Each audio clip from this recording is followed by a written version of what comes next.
Hello everyone, and as you can see, I'm in school today, just temporarily. I needed to come in for one or two things, and I thought I'd deliver my weekly message just to make a change from the comfort of my office this week. And I hope you're all very, very well. And the first thing to say is a huge thanks to everybody who threw themselves into STEM Week wholeheartedly. Particular thanks have to go to Mr. Ford and to Miss Latham, who compiled all sorts of exciting events, in particular for the senior school students. Many, many thanks indeed. And next week brings another focus, and that is LGBTQ+, so we look forward to all of the celebrations associated with that.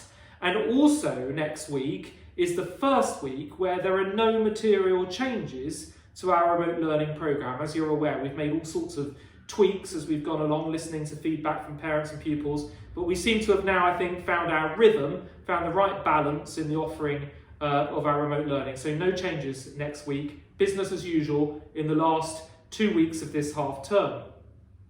I hope very much that you enjoyed reading the updates from the Bursa in last week's bulletin. I hope you were as excited as I was looking at all of the progress. And I have to say, I pulled into the school today for the first time in several weeks, and the progress on the new build is just extraordinary. It's so exciting. I know you're going to be very, very excited when you can come back to school and see all of the enormous developments that are taking place there. And of course also the progress that's happening behind the scenes with the new music department and also with the plaza, which is also starting to take shape now. If you remember, that's happening over the summer holidays. And I've been grateful to the college parliament, our pupil parliament, and I'm always grateful to the pupil parliament. They feed into so much of what we do. But I know that they've taken a really proactive view on playground equipment and equipment in the plaza, and so I'm grateful to them for their views on that, and also to the Friends of St Dunstan's who've donated very generously to help us to pay for that. There's a few bits of information, a few things I'd just like to draw your attention to. The first of which is just to remind you that this term is a term where we have our whole admissions cycle going on, and admissions at St Dunstan's is always frenetic. Every year it gets more and more busy. And actually, this year we've seen another 25% surge in demand for places at the school, so even busier than normal. So really in demand, and we're right in the thick of all of that across the whole college at the moment. But I just wanted to give you the reassurance that it's all going very well, and the school, your school, remains very much in demand with families here in South East London. You'll also see in the bulletin this week that our new uniform, if you remember, we've had a long phase of consultation over the new uniform. We very much wanted to ensure that it was on brand, modernised slightly from where we have been over the last few years, and that it had the ability to be gender neutral as well. So there were some really key things that we wanted to establish with our new uniform. We also didn't want, of course, to burden you with an enormous, great big additional bill, and nor did we want to create a big sort of environmental impact on rolling out a full new uniform. So we haven't done that, but we have modernised it. That is being launched now, so we're ready to go. We will do a phased transition from September of this year, but do read that letter and look at the CAD designs that are in there from Mrs Davies. I hope you'll be excited about it. I certainly am. I think it's a great development of our uniform.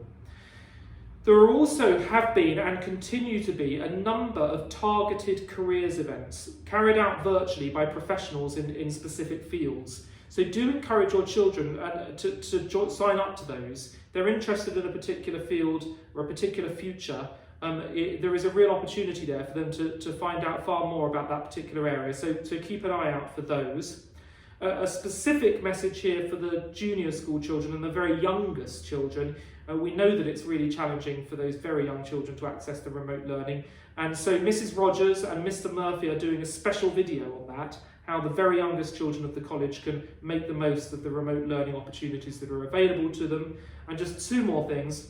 One is to say that after a really successful audit of our racial diversity and racial awareness and inclusion footprint as an organisation, we had some fantastic feedback, and I want to share it with you. And you'll see in the bulletin today an invitation to an evening, again I'm afraid a virtual evening event, where I share those headline statistics with you, and also the beginnings of a very clear anti-racism action plan for our organisation, which spans all sorts of elements of our approach. I'll be sharing that with the parent working group in advance so that they can give me their thoughts. But there's a session there, and lots of you are keen to hear about it, available to everybody. I think it's in early March, so just check the bulletin for the exact date on that. And one other date for your diary, which is on the 24th of February, I'm going to host a virtual webinar, which will be publicly available so anyone can join it, where I'm really going to reflect on the impact of the pandemic on the educational landscape, and in particular the lessons that I believe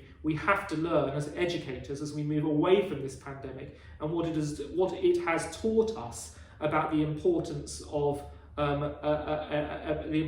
education. So encourage you to sign up to that if you're interested, and anyone else you know who might be interested. It's a publicly available webinar on the 24th of February. I think that's it for this week. So thanks once again for all your perseverance through another week of remote learning. Have a really good weekend, and I'll update you again next week.